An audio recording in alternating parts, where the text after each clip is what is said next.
ఇది ఎక్కడికి వెళ్తుంది? అది చండాల శబ్దాన్ని ప్రయోగించి అందరూ అన్టచబుల్స్ అని చెప్పారు. నిన్న 4 రోజుల క్రితం ఒక పాస్టర్ మోటార్ సైకిల్ మీద వెళ్తూ యాక్సిడెంట్ అయిపోయాడు.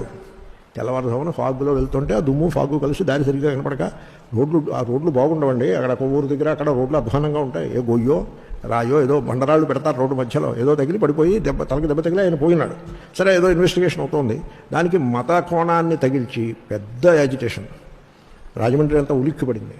అబ్బా, ఇంత క్రైస్తవం వ్యాపించిందా అని ఉలిక్కిపడింది రాజమండ్రి. అది సికింద్రాబాద్కు వచ్చింది. సికింద్రాబాదు మొత్తం రోడ్లన్నీ బంద్, ఒక పూట ట్రాఫిక్ బంద్.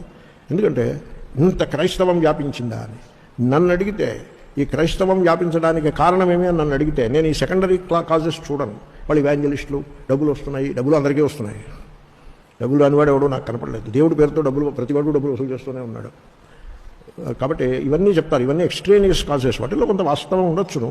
అసలైన కాజ్ ఏమిటంటే, మేము మతానికి అధిపతులము, మతానికి మూల పురుషులము అన్నవాళ్ళు, పీఠాధిపతులు, ఆశ్రమముల యొక్క heads, religious gurus of social standing, వీళ్ళందరూ కూడా మనిషి నుంచి విడగొట్టి మన సాటి సోదరుల్ని దూరం పెట్టి డోంట్ టచిస్ట్స్ కింద మారిపోయినారు. డోంట్ టచ్, అస్పృశ్యతని పాటించి లెవెల్లో మారిపోయినారు. నమస్తే సార్. క్రైస్తవ్యము ఇంతలా వ్యాప్తి చెందడానికి కారణం ఒక అన్టచబిలిటీనే కాదు సార్. మానవుడి యొక్క జీవన పరిణామంలో అనేక ఆటుపోట్లలో మానవుడు తనలో ఉండేటువంటి శత్రువును తాను జయించేటువంటి యుద్ధంలో ఒంటరైనటువంటి వేళ, చీకటిలో అట్టి యథార్థతలో శరణు పొందినటువంటి సమయంలో దేవుడు తన కుడి హస్తమును క్రీస్తుగా అట్టి వారికి అనుగ్రహించారు.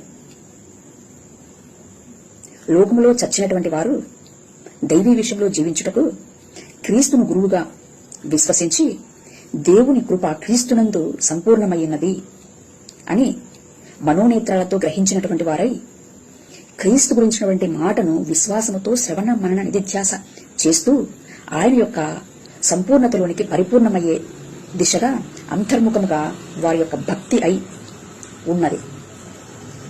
అయితే సముద్రమంత సబ్జెక్టు మీలాంటి పెద్దలకు తెలిసిండొచ్చు, కానీ క్రిస్టియన్లకి సముద్రమంత సబ్జెక్టు తెలియకపోయినా దేవుడి నుంచి అనుగ్రహింపబడే కృపను విశ్వాసము ద్వారా పొందుకోగలిగినారు. ఇది సరళమైనటువంటి భక్తి అయి ఉన్నది. ఒక్కసారి పెద్దలందరూ కూడా ఆలోచించగలరని మనవి. Thank you. నమస్తే.